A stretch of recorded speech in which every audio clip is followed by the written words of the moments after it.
This is Tim from A61 Wood Seat Sewing Machines. I'm just trying to show you now the issue some people are having with the frames on the machine, where they can't get the frame in, it feels tight.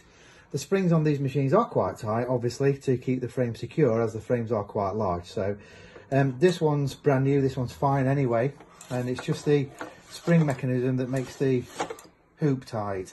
So to do this, you're going to need a Phillips screwdriver, pair of pliers, and we'll take it apart and I'll show you what the problem is, if you've got one, if it's too tight for you.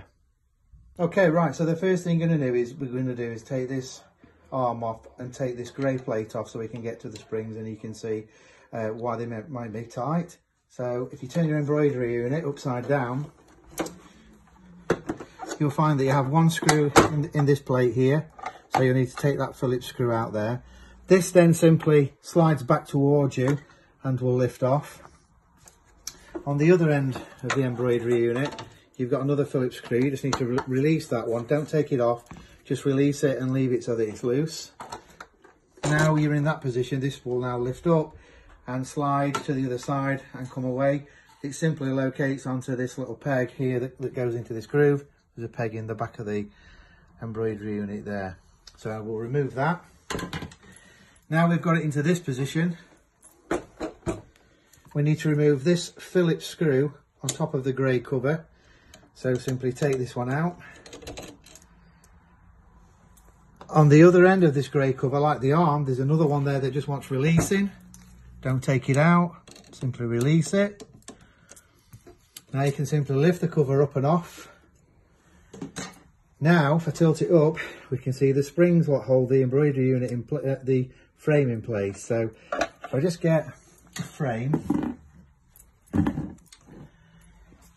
Now in this position, if I just tilt this up, you can see what happens. So we've got a groove at the bottom, what the frame groove, which is on the bottom of all the frames, locates into. And as you push this in, you can see the big butterfly spring on top, what presses down onto the top of the frames. I've heard that people are now sandpapering the top of the frames. No need to do that at all. Simply do what we're doing now. As you can see, when it slides in and out, it's actually the pressure of these springs pushing down onto the frame what makes it tight.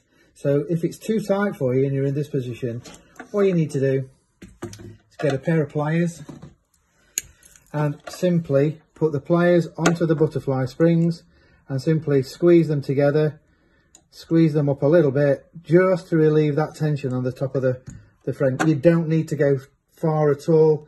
If you go too far and you've taken too much pressure off, simply put your finger in the groove and press this down a little bit to put some more pressure on. Also, while we're in this position, also you can see the frame sensors in the back of the arm there, what designate the size of the frame what's on there. And of course, obviously we've had this with people before, where the little pins on the sensors get stuck and it won't recognise certain frames.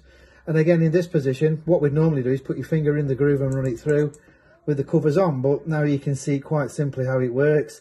If they do get stuck, run your finger through one way, run it back the other. Okay, so now you've adjusted the butterfly springs here. It's nice and free on your frame. We've put the frame in, the lock lever works fine. Everything seems secure. So I'll just put this one in, we'll test it one last time. It's nice and free. Push it in, lock the lever down. Everything's secure. We know it's not popping out the groove. If it's too loose, it can pop out the groove underneath. Reassembly is exactly the same as we've taken it apart. Put the grey cover on, tighten the screw up, screw in the end, and put your cover back in place.